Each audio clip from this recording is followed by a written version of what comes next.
Corrupção é um tema que está muito em voga atualmente no Brasil. Atualmente eu digo nas últimas décadas e principalmente nas últimas semanas, porque a gente vem acompanhando em noticiários como têm sido as consequências da Operação Lava Jato, que começou agora no início do ano de 2014. Só para situar vocês um pouco, nós estamos em novembro de 2014, no finzinho de novembro, e a gente teve agora nas últimas semanas decretadas prisões preventivas e temporárias de membros da alta cúpula das maiores empreiteiras do Brasil. Eu vou citar aqui nomes para vocês: o Grupo Queiroz Galvão, Camargo Correia S.A., Construtora OAS, a Mendes Junior Trading Engenharia S.A., Ingevix Engenharia S.A., UTC Participações S.A., Camargo Correia Construções e Participações S.A., todas empresas que representam a mais alta categoria de construção. Essas empresas, por coincidência ou não, elas doaram para essa campanha de 2014 88 milhões de reais até o momento. Ainda tem até o dia 25 de novembro para declaração de doações aos partidos, mas até o momento já temos 88 milhões de reais doados por essas mesmas empresas que tiveram seus integrantes com prisão decretada. Então a gente vê um conflito de interesse muito grande. Vamos discutir isso mais claramente com vocês para que a gente tenha uma noção de qual o tamanho do rombo que a corrupção gera no Brasil e também no mundo. Quando a gente fala em corrupção, eu vou fazer aqui um apanhado geral do que seja corrupção e passar alguns dados sobre a corrupção no mundo, não apenas no Brasil. Corrupção significa corromper a função essencialmente pública de uma instituição de bens ou de informações. Então a gente pode dividir em sentido político, que seria mais amplo, que seria qualquer prática que desvie algum bem ou ato ou instituição de sua função pública voltada ao bem comum.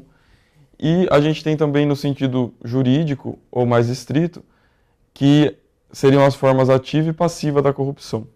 Para situar quem está assistindo essa aula, as corrupções, essas formas de corrupção ativa e passiva, elas estão descritas no Código Penal brasileiro.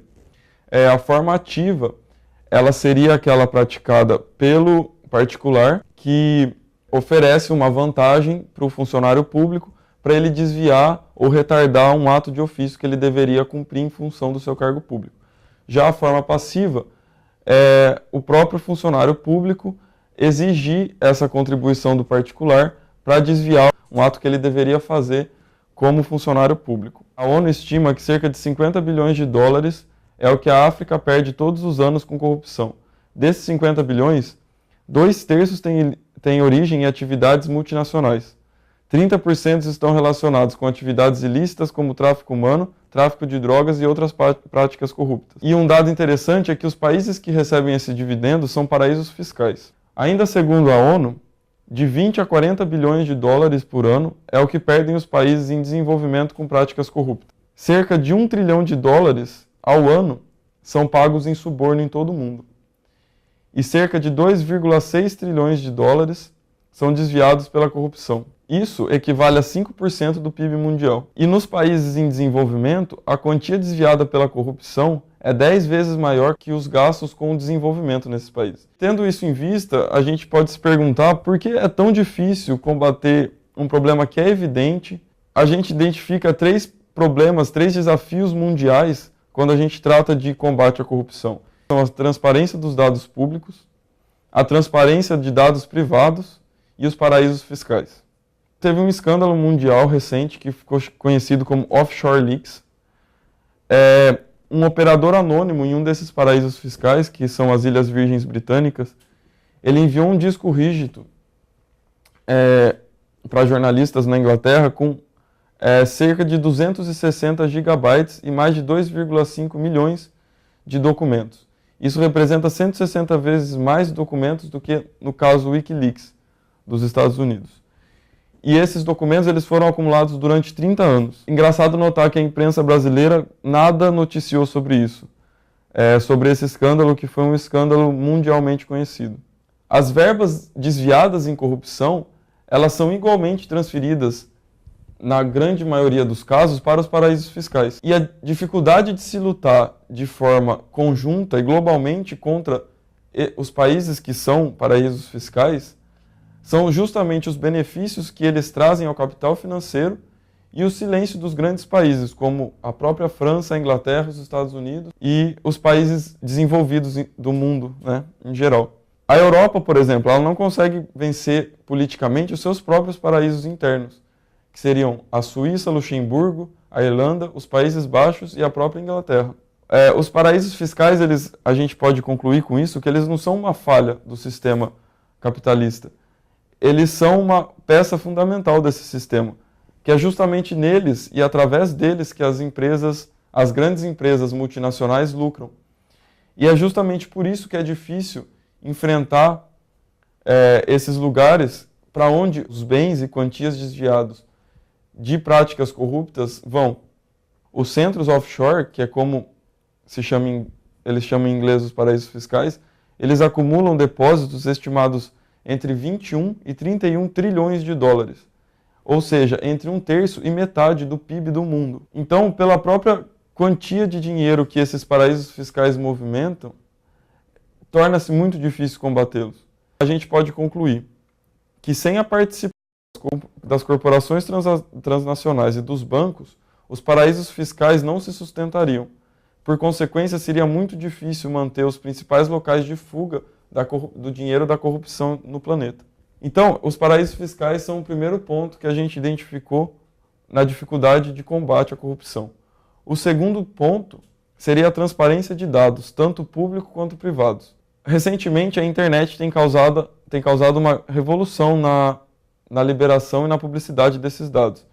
Tem o já citado caso dos escândalos do Wikileaks e do Offshore Leaks. Mas hoje, apenas 18 países do mundo têm legislação de acesso às informações públicas e mantêm bases de dados sobre elas. A gente vai voltar agora para citar alguns exemplos práticos do Brasil. Eu queria voltar naquele ponto que a gente começou discutindo, que são as grandes empreiteiras e esse conflito de interesses que existe na contratação pública e nas doações de campanhas, por exemplo. Quando você vai fazer uma grande obra, como a refinaria Abreu de Lima, a maior obra da história da Petrobras, existem poucas empresas em solo nacional que conseguem dar conta do tamanho que é essa obra, do tamanho que requer tecnologia, infraestrutura. Você conta na mão quantas existem atuando no Brasil que podem vencer uma licitação dessa. Não por coincidência, é exatamente essas empresas que bancam os partidos. Exatamente porque elas sabem que vão ser por licitações que elas ganharão essas obras bilionárias. Eu trouxe aqui alguns dados para citar para vocês. Dos 10 maiores doadores universais da atual campanha, 5 são grupos empresariais que tiveram sua origem no ramo da construção. A OAS é a segunda maior, a Andrade Gutierrez é a quinta maior, o TC Engenharia é a sétima maior, a Queiroz Galvão a oitava maior, a Odebrecht é a nona maior. Existem estudos, a gente está colocando aqui na tela para vocês verem, que apontam que para cada real que uma dessas empresas investe no Brasil em campanhas públicas, elas recebem um retorno em contratos de obras públicas estimadas em 8,5 vezes o valor nominal investido. Então, você vê que não é uma doação, é um investimento mesmo que elas estão fazendo para os partidos. Estamos também colocando aqui na frente para vocês um infográfico da Folha que mostra a relação de todos os partidos principais e as doações das empresas. Entrem, por favor, deem uma olhada, vocês vão reparar que as empresas são sempre as mesmas. Elas não doam só para um partido ou para outro, elas doam para todos. E são essas empresas que, não por coincidência, tiveram agora, durante esses últimos dias, os seus dirigentes presos na Operação Lava Jato e também tiveram, ao longo dos últimos anos, envolvidos em diversos escândalos no Brasil. Eu vou citar um deles, por exemplo. A gente teve em 2011 a crise do Ministério do Transporte.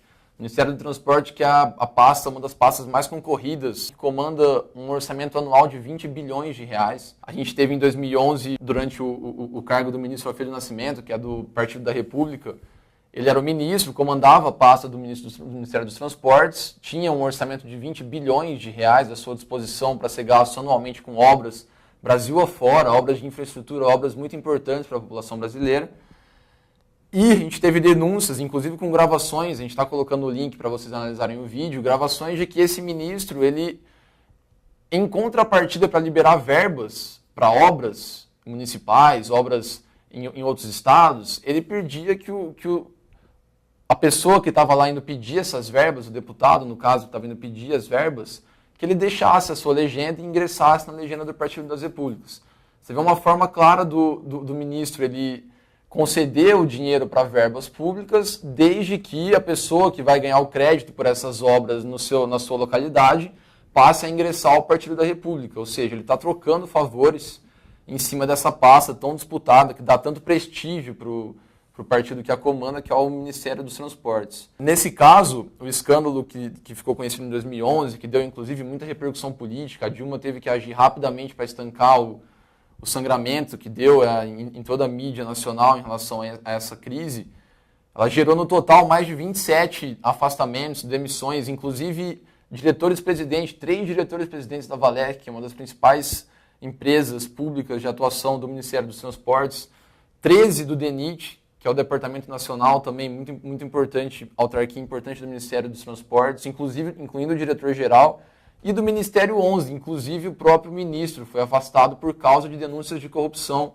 em uma das pastas que se pode considerar uma das principais pastas do Brasil. É muito importante, obras públicas, todos nós sabemos a importância disso no Brasil. Qual que era a denúncia? Né? Isso vai encaixar perfeitamente com o que a gente está falando das empreiteiras e da Operação Lava Jato. A denúncia, o que foi descoberto, foi que quando tinha uma licitação para uma obra, a empresa venceria se ela repassasse 4% do valor total da obra para o partido, se fosse uma construtora, e se fosse uma consultora, 5%.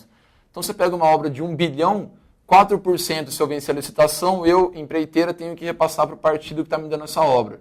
O que as empresas recebiam em troca por essa porcentagem? A garantia de que a licitação seria vencida por ela, mais uma margem para acrescentar aditivos aos custos originais da obra, ou seja, brechas em contratos, brechas específicas, principalmente em índices, gerando o que a gente sabe que é superfaturamento de preços. Entrando agora especificamente já na Lava Jato, uma das principais obras que a Lava Jato investigou foi a Abreu e Lima.